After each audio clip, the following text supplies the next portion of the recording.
get ready with me as I talk about my life with cerebral palsy. So, growing up with cerebral palsy, I didn't feel like I was treated differently from like my siblings, my sisters, and a lot of other kids.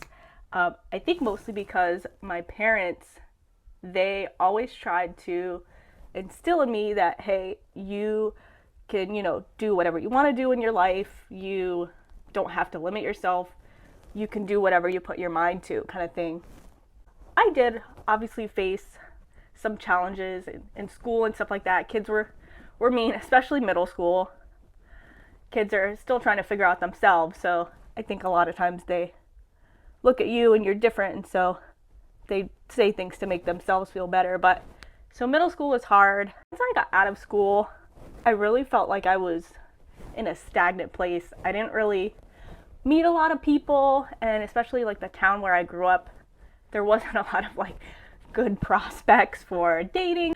I actually decided to try online dating, and that's how I met my husband, but that had its own challenges, and that was something that we really had to work through because he was very active into mountain biking and skiing and that kind of stuff, and those were both things I had never done before as somebody with physical challenges. Ultimately, those were things that we really worked through and decided to give it a try.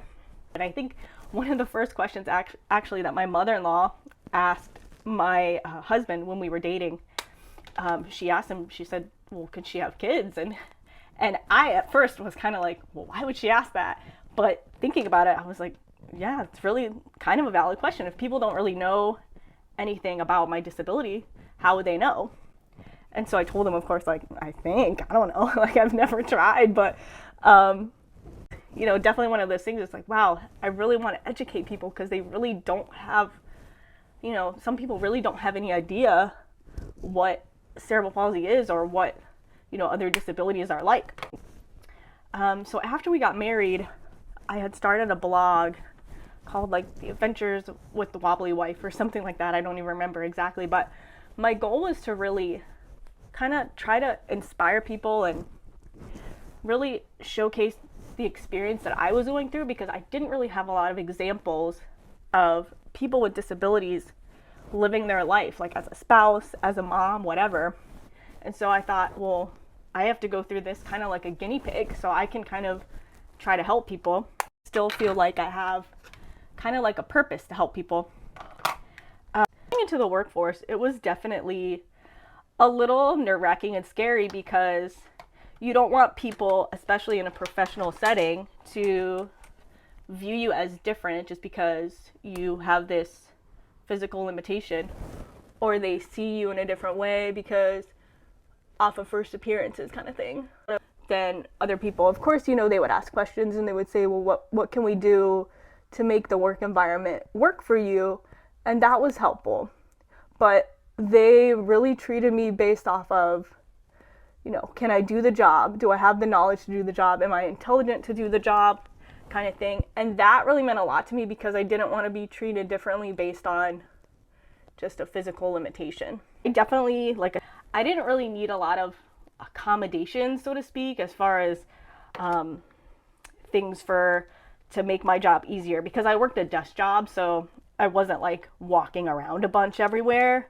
There were a few times when I worked my last job, they had to like redo our parking lot, and so we were required to park like blocks away from my office.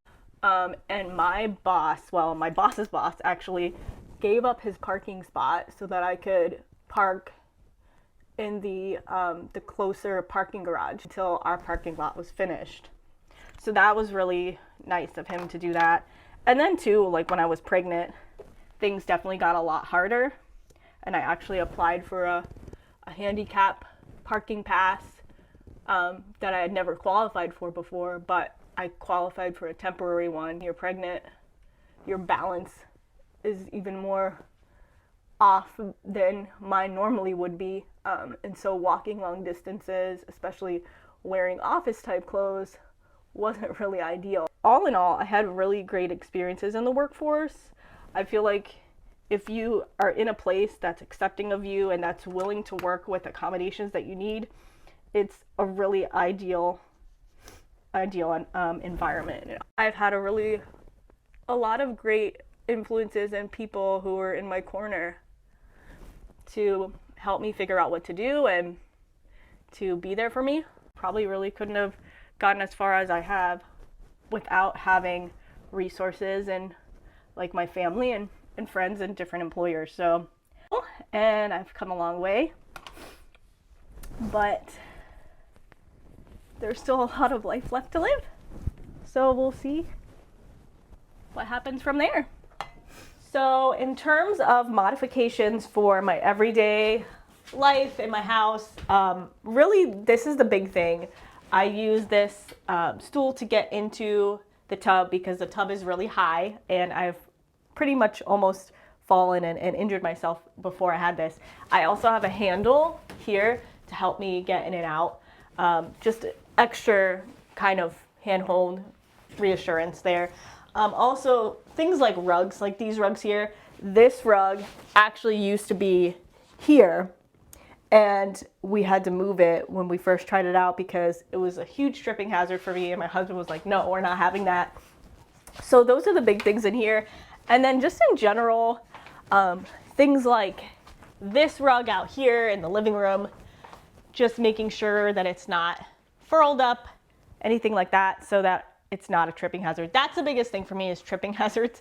And if I have to really watch where I'm going, especially now having a baby, if I'm carrying him, I have to look, double check every time, especially having 2 dogs. They're not in here now, but they're always underfoot. So anytime I get up, especially holding the baby, I check and look around first before I move anywhere. But those are really the big things, and it's nice having the house pretty much open so that there's not a lot of things that I have to maneuver around to go about my life and do what I do. So, you know, a lot of people would probably say it means limitations, and I guess in some ways I feel that way sometimes in my life, but mostly to me it just means I'm a little bit different, and I have to have, you know, maybe a little bit of accommodations or do things in a little bit of a different way than people would normally do them, but I can still live my life and try to do things to the best of my ability.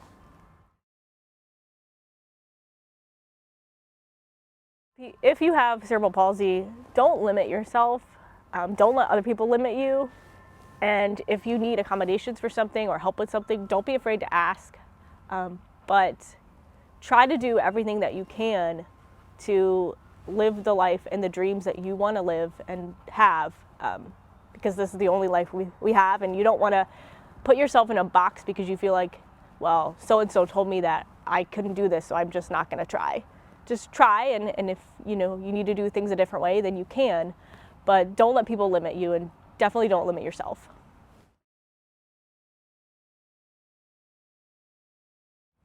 So if you're looking for a job, or you're currently in the workforce and you have cerebral palsy, really what I would say is try to find a job where you can see and sense that the environment is one with caring people, people that will assist you or help you to make whatever changes need to be made to the workforce so that you can have a productive working environment. But also in the workforce, again, it's sort of that same kind of idea of don't let people limit you, and try not to let people treat you differently because of what you have. You know, show what you can do, and usually and hopefully by showing what you can do in the workforce, people see that you're a competent person who can do your job effectively, and they'll see that you're not somebody that needs to be talked down to or treated differently because of your physical limitation.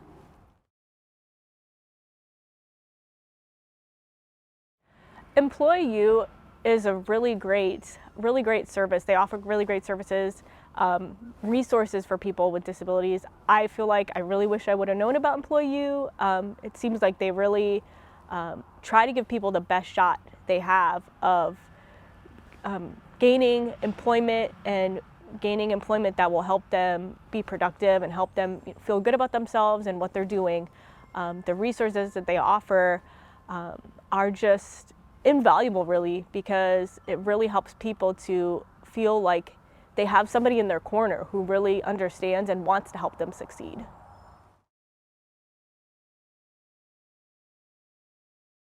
So as a mom with cerebral palsy, my advice to you would be, don't be afraid to ask for help. Don't be afraid to look for things that will help you to be a better mother, as far as, different, I'm trying to think of the word, but different maybe products that you would need to use to help you. Like, for example, for me, just different, like the baby bassinet, I had to make sure it had wheels on it and things like that, so I could help me move it around and not have to worry about falling or dropping the baby. But definitely, try to look for those resources, and if you need help, ask for it, for sure. Because becoming a mother is difficult already, the changes, but then with adding the disability on top of that, with having cerebral palsy, it's definitely, you have to figure out how to make things work for you so that you can be the best mother that you can be.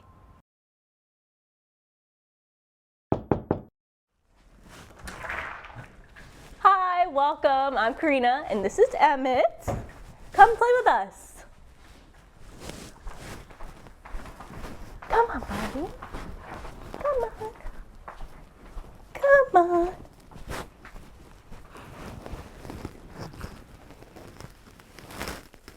Hi, my name's Karina Cummings, and I'm a wife, mother, former case administrator with cerebral palsy. How did you picture motherhood? Motherhood, I pictured a big change, which it was, and also just a love that I had never felt before, which that was true too. But I didn't expect motherhood to be in some ways as challenging as it is, but also in other ways more amazing than I ever thought it could be. Did you and your husband discuss the possibility of your child having cerebral palsy, and what did that conversation look like? Not really. I mean, because cerebral palsy, it's not really like something that's like genetic. It's more of like it's a brain injury type thing. A lot of people who have it happens through birth or in the womb. But we did discuss more so what our feelings would be, or what we would think about if our kid were to have any sort of other kind of disability, and what we would do and how we would handle the situation. So tell us your birth and pregnancy story. So the pregnancy was honestly not that bad. I didn't really have much morning sickness, just a little nausea here and there. I felt pretty normal most of the time, except for the fact that I had this thing growing in me and I kept getting bigger and nothing was fitting. But honestly, it wasn't too bad. The birth story was kind of traumatic. I was in the hospital for 5 days, and they kept me there because I was borderline preeclampsia, and so they wanted to make sure that I was okay and that Emmett was going to be okay. But by the time I had him 5 days later, I was so overloaded with fluid that I had fluid in my lungs, and so they had to take him away from me after he was born. But once they got that all situated, I feel like for everything that happened, it went pretty well. And I mean, obviously things could have been a little bit better, but I was just so thankful that he was okay and that I didn't have to go through anything more traumatic than what I had. Did cerebral palsy impact anything during your pregnancy or giving birth? I think so. So I had an epidural, but they told me that with an epidural, I would be able to feel the urge to push when I was in labor, but I didn't feel anything. So they actually had to tell me on the monitor when I was having contractions, and then they would tell me when to push. And so I was in labor, active labor, for I think like 2 hours or something like that, and just wasn't really progressing. Like, he was right there, like ready to come out, but I had no more energy and I couldn't do it. So they had to help me out by basically vacuuming his head out. And that was the only way that he was able to come out without having to go to a C-section. What's life like now with Emmett growing up and you having cerebral palsy? It's gone really well. I think it's gone better in a lot of ways than I expected. when I was pregnant for him, I thought, well, I'm not going to really be able to carry him around much. I'm not really going to be able to hold him much, like if I'm standing up, because I was worried about dropping him or falling. And those were things that we definitely were mindful of, my husband and I, when we first had him. So I had a bassinet that had wheels on it, and that's pretty much where he spent probably like the majority of like the first couple months of his life. If I was moving around, I would just wheel him around the house with me instead of carrying him. I didn't baby wear. I didn't, carry him around too much long distances just because of that fear of falling and dropping him. What are some challenges that you face now in motherhood as he's starting to get older?